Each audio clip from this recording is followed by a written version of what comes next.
Welcome to this week's University of Colorado Health Feature Player Profile. This week we visit with Eagles defenseman Arthur Bidwill, and I've got to start with this because everybody here that we talked to has talked about DU, it seems like, because there's so many of them. What is it like for you in the room, having to hear all the stories, hear the game recaps, talk about it now? What has it been like for Arthur Bidwill, the lone CC Tiger in that Eagles dressing room? I'd say the worst part is actually our carpools. It's me, Ostro, and Paulie.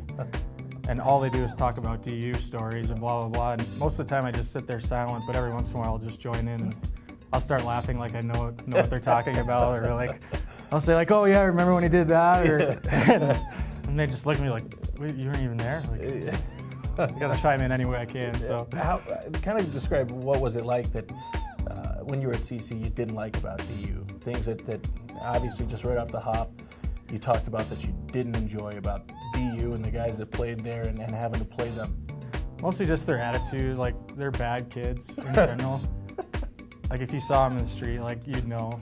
They just kind of dress differently, and I don't know, just kind of that. But no, it's honestly just drilled into your head before you even get there freshman year, the big rivalry. So you're just kind of used to it, and then by the time you actually get to the games, it's like a full-out playoff game right off the bat.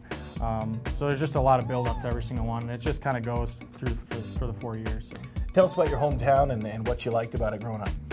I'm actually, I grew up in Chicago.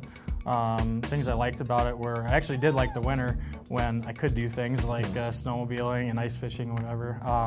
But now I haven't been home that much, but it's a resort town a little bit north of Chicago in Wisconsin where we moved to, where my parents are, and I just like fishing and boating and wakeboarding, whatever. So. Well, and we asked Paul Phillips, he grew up just outside of Chicago, if he was a Cubs fan or a White Sox fan. Which one were you growing up? Oh God, it's hard. I was kind of just whoever was winning, so I didn't really like baseball. I was going to say you probably weren't a fan of either of them for a long time. Now, we'd asked a couple of guys earlier in the season about, who was maybe the guy that needs some help on the golf course, and Kyle Ostro had said it was you. He needs some work. I mean, there's a few guys that, I don't know. I mean, Bidwill doesn't play too much, I don't think.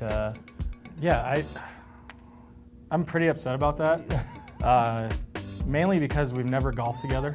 So well, obviously that was something deep down. He had, a vendetta against me before that, not to do with golf. So I was a little curious about that, but I'm a pretty nice guy, so I'm not going to say anyone needs help on the golf course. Yeah, that's good. Yeah. Well, and then we also asked, the fashion maven of the team, Adam Brown, who he feels like maybe needs some help, and he had said, well, I've been telling Bids for 2 years now that I need to help him out with his style a little bit. And I just wanted to kind of get your reaction to that. You know what? It's been a long time since my dad bought me clothes. But obviously that's still continuing for some guys on our team. I'm not going to name any names. But hopefully when he grows up a bit, he realizes the stage of life that other guys are in and maybe the problems they have with spending hundreds of dollars in clothes every week. So, last question we'll ask you. Your first car growing up, what was it? Ooh, Chevy Cavalier. Oh, yeah. Yeah, it was 5-speed. I drove it like it was a Ferrari. Yeah, absolutely. Which is why it only made it to like maybe 70,000 miles before it blew up. Sounds about right. How did it handle in those cold winters in Illinois? Not good. It didn't have any like brakes. Oh, really? Yeah, so you'd have to really pump the brakes every once in a while when it started to snow and ice up or whatever. And a lot of guys, the first car, you had something that just wasn't right with it. Was there something that was just not right about the car? Well, it was a two-door, so no one ever wanted to ride with me because I could only fit one other person. Yeah. The other guys, if they were over 4 feet tall, couldn't fit in the back seat. So, yeah, I got a hard time about that. But that's about it. All right, that is this week's University of Colorado Health Feature Player Profile. It is Eagles defenseman Arthur Bidwill.